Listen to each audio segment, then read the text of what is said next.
రాయలసీమ అభివృద్ధికి కేంద్ర ప్రభుత్వం కట్టుబడి ఉందని బీజేపీ రాష్ట్ర అధ్యక్షుడు పీవీఎన్ మాధవ్ అన్నారు. హంద్రీనీవా ప్రాజెక్టుల ద్వారా సాగు, తాగునీరు అందించేందుకు సిద్ధంగా ఉందన్నారు. అన్నమయ్య జిల్లా రాయచోటిలో పార్టీ శోభాయాత్రలో ఆయన పాల్గొన్నారు. అనంతరం పార్టీ కార్యకర్తల విస్తృత స్థాయి సమావేశానికి హాజరయ్యారు. కార్యకర్తలు ప్రజా సమస్యల పరిష్కారానికి కృషి చేయాలన్న మాధవ్ ప్రధాని మోదీని స్ఫూర్తిగా తీసుకుని పార్టీని బలోపేతం చేయాలని పిలుపునిచ్చారు. రాష్ట్రంలో మిత్రపక్ష ధర్మం పాటిస్తూనే ప్రజా సమస్యలపై మాధవ్ ప్రశ్నించాల్సిన అవసరం ఉందని మాజీ సీఎం నల్లారి కిరణ్ కుమార్ రెడ్డి తెలిపారు. కేంద్రంలోని బీజేపీ ప్రభుత్వం ఎన్నికల సంఘం సహకారంతో మూడోసారి అధికారంలోకి వచ్చిందని కాంగ్రెస్ అగ్రనేత రాహుల్ గాంధీ ఆరోపించడం అర్ధరహితమని విమర్శించారు. భారతీయ జనతా పార్టీ అనేక రకాల విషయాల్లో నరేంద్ర మోడీ గారు ఏ విధంగా నడిపిస్తున్నాడు, మన ప్రాంతానికి సంబంధించి అనేక విషయాల పట్ల మేము కూడా పూర్తి చేసే విధంగా ముందుకెళ్తాం.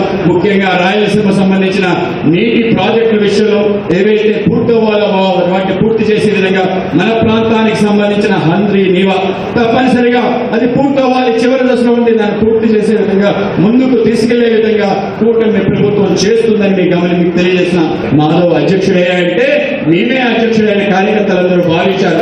తప్పనిసరిగా ఆ భావం నిలవు తప్పనిసరిగా ఉండాలి. మనందరం కలిసి కట్టుగా కృషి చేయాలి. మన ప్రాంతంలో మన పార్టీని పెంచాలి. మహదేవ్పుర సౌత్ బెంగళూరులో ఇక్కడ 1,00,000 ఓట్లు మెజారిటీ వచ్చి రిగ్గింగ్ చేశారు అని ఇది చాలా హాస్యాస్పదంగా అయిపోయింది. కర్ణాటకలో గవర్నమెంట్ ఏముంది? కాంగ్రెస్ గవర్నమెంట్.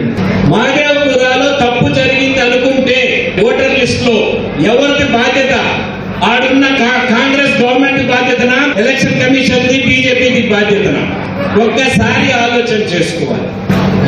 ఏది మాట్లాడుతూ ఉన్నాడో తెలియకన్నా కేవలం బురద చల్లేదానికి నిస్పృహ, నిస్సహాయత, పూర్తిగా ఆ పరిస్థితుల్లోకి రాహుల్ గాంధీ నాయకత్వంలో కాంగ్రెస్ పార్టీ వచ్చేసింది.